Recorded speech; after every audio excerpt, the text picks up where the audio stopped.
Добродојавте во една од двете планински спасителни станици во склоп на Црвениот крст на град Скопје. Во неа планинската спасителна станица е отворена во 2005 година, веќе 21 година функционира. Во неа дежурат двајца волонтери во период од 10 до 17 часот за време на викенди и државни празници. Генерално станицата функционира во рамки на буџетот на Црвениот крст на град Скопје, односно оддел подготвеност и действување при катастрофи, подпомогнати и од градот Скопје. Планинската спасителна станица бележи од 80 до 150 интервенции во 105 до 115 работни дена во годината, во зависност од годината. Во просек, ако може да се каже, секој ден има по некоја интервенција.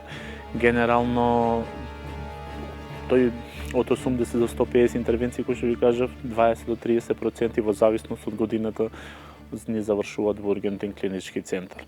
Морам да напоменам дека не секогаш интервенциите се сами. Вие да покриете 30 км квадратни со двајца волонтери е скоро невозможно.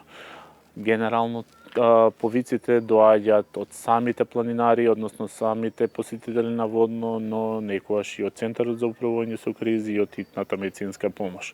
Вие кога ќе се упатите кон, условно кажано, тој што бара помош, секогаш мора да ја процените ситуацијата, дали сте доволни како мини тим или ќе побарате помош. На посериозните интервенции задолжително се бара поддршка и од хитна медицинска помош, нели, и од самите планинари, што ние сме и tekako благодарни, пошто без нив дел од нашите посериозни интервенции не може да завршат онака како што до сега завршуваат. За овие 20 години нормално и поднебието не е променето многу во однос на тоа колку младите волонтират, пошто генерално планинската спасителна, вие пред да бидете волонтер во планинската спасителна станица, мора воопшто да бидете волонтер во Црвениот крст. Нормално да имате одредени предиспозиции за планина. Не секој може да биде дел од тимот за спасување на планина, пошто треба одредени подготовки. Генерално бројката е во стагнација, ако сакаме да бидеме искрени. Да дежурате во планинска спасителна станица колку е чест, така и е огромен предизвик. Пошто за време на дежурството никогаш не знаете на што сте. Дали таа дежурство ќе ви помине во најдобар ред, условно кажано да нема, или ќе имате интервенција што ќе ви одземе цел ден од денот. Не секогаш интервенциите ни завршуваат во 17 часа. Некогаш во последната интервенција не е стартувана во 17 часа и завршена тек во 21 час. Така да не секогаш интервенциите и асистенциите се лесни и едноставни. Но ако нас не радува фактот дека колку толку имаме се уште волонтери, можеме да излеземе во пресет на граѓаните, но морам да напоменам, со двајца спасители редовно дежурство не е возможно безбедно покривање на овој појас. Доколку има интервенција и добиеме известување од Центарот за управување со кризи или испомош или од хитна медицинска помош за испомош нивна, тогаш може тимот да се собере, да се мобилизира и да се упати на терен. Но имајте го предвид. Тоа ќе ви одземе најмалце саат и пол до действување на терен. Сепак поголемиот дел од нашите волонтери доаѓаат од различни професии, така да е дополнителен предизвик да се. Тогаш веќе користиме колеги и некој што е најслободен за да дојде на испомош. Водно и парк шума се белите дровиви на парк шума Газибава се белите дровиви на Скопје, но сепак се планински предел, односно шумски предел. Вие мора да го почитувате тоа. Секогаш носете соодветна облека кога се движите низ планински предел. Секогаш носете доволно храна, вода и доволен слој налишта во зависност од временските услови. Движете се по маркирани патеки, посебно водно е маркирана патека, и движите се во група ако сте почетник.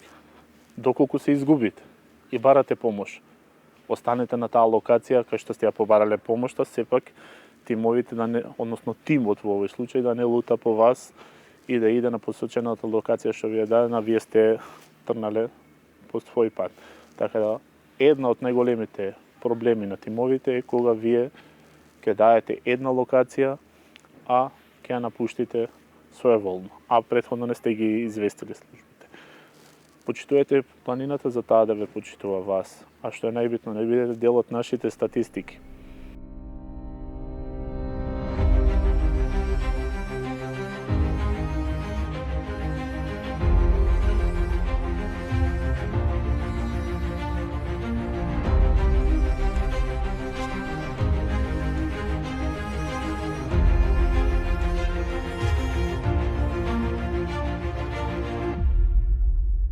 Ако го земеме предвид водно, генерално несреќи не се случуваат во текот на целата година. Спецификацијата е различна во однос на типот на повреди што може да се случуваат во зимски период. На водно допред ден-два имавме секоја патика, иако е маркирана, скоро и да беше под мраз. Така да имавме одредени потешкоти и друг тип на повреди, ако направиме некоја паралела јануари. Генерално имате интервенции во текот на цела година. Повредите на водно се од обични гребнатинки и све остало до инфарктна состојба, така да прединфарктна состојба, така да, но генерално тие овој временски период ни се скршениците и обични подеротини, посекотини. Една од интервенциите можда пред 3 години во кои задолжително, односно е користен, не задолжително, е користен е воздухоплов на Министерството за внатрешни работи за евакуација на повредено лице и негово носење до ургентен клинички центар. Се работи за случај кај што лице имало скршеница, тимовите се упатуваат кон повредениот, но во неможност да пристигнат безбедно, оние се упатуваат пешки до самиот врв. Стапене во контакт со Центарот за управување со кризи, цело време комуникација директна помеѓу нашите служби и нивните. Итна медицинска помош нормално не можела да пристапи ни од една од страните на водно. Користене се сите начини за безбедно евакуирање на човекот, но откако се увиде дека не скоро е невозможно тоа да се направи безбедно и временските услови се такви како што беа, тоа ќе користен воздухоплов на Министерството за внатрешни работи за истото лице да биде евакуирано и да се однесе до ургентен клинички центар. Така, и интервенции има не секогаш ги памтиме можда по тежина, пошто имало и многу потешки случаеви, но има одредени работи кај што ја прави таа интервенција да биде запамтена. Поддршката од градот Скопје и како е добар инпут за функционирање на планинска спасителна станица, пошто вие имате служба која е во служба на самите граѓани. Тимот нели функционира и надвор од редовните дежурства. Ви напоменав, кога се случува некоја интервенција, ние не прашуваме дали е граѓанинот од Скопје или некој друг, туку ви излегувате и ја завршувате вашата работа што ви е дадена од тој момент.